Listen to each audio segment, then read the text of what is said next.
بسم اللہ الرحمن الرحیم۔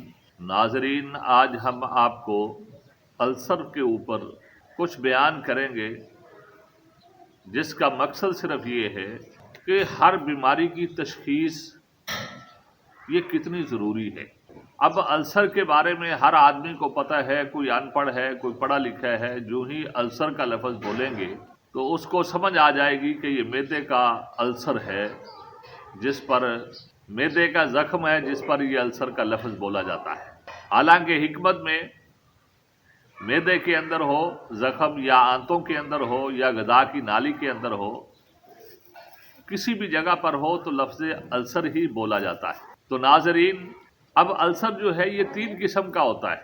یہ عضلاتی تحریک میں جب جسم کے اندر خشکی بڑھتی ہے، حکمت کی زبان میں ہم خلط سودا جب بڑھتی ہے تو اس وقت انسان کے جسم میں خشکی بھی بڑھتی ہے، اس سے بھی جو ہے السر ہو جاتا ہے۔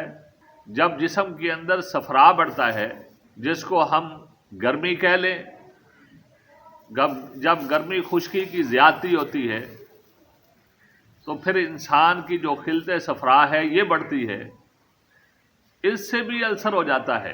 اور اسی طرح جب دماغ کی تحریک، اعصابی تحریک بڑھتی ہے، خون کے اندر جو خلط بلغم ہے یہ بڑھتی ہے، تو اس سے بھی السر ہو جاتا ہے۔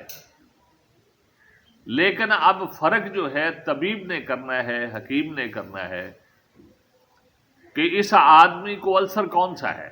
سودا کے بڑھنے کی وجہ سے ہوا ہے، صفرا کے بڑھنے کی وجہ سے ہوا ہے، بلغم کی زیادتی کی وجہ سے ہوا ہے، کس وجہ سے ہوا ہے۔ اب یہ فرق جو ہے انسان کی نبض سے بھی ہو سکتا ہے، کیونکہ جب صدا بڑھتا ہے تو نبض اوپر ہی چلتی ہے، اور اسی طرح جب صفرا بڑھتا ہے تو نبض درمیان میں چلتی ہے، اور جب بلغم بڑھتی ہے تو اس وقت نبض بھاری ہونے کی وجہ سے گہرائی میں چلی جاتی ہے۔ اور اسی طرح انسان کا جو پیشاب ہے اس کی رنگت بھی انسان کو بتا دیتی ہے کہ جو معدے کا السر ہے، یا آنتوں کا، یا غدہ کی نالی کا، کسی بھی جگہ پر ہے تو یہ کس وجہ سے ہے۔ اب خون کے اندر کون سی خلط بڑی ہوئی ہے یہ پیشاب کی رنگت سے پتہ چل جاتا ہے۔ تو ناظرین، جب بھی السر ہو اس کی تشخیص لازمی ہے، اور ان تینوں السروں کے اوپر ہماری علیحدہ علیحدہ ویڈیو بھی موجود ہے، آپ وہاں سے سن سکتے ہیں۔ اس کی علامات، اس کی تشخیص کے اوپر پوری رہنمائی انشاءاللہ آپ کو اس سے پوری سمجھ آئے گی۔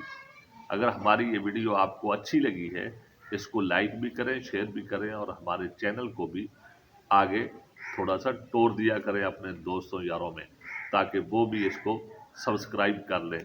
جزاک اللہ خیر۔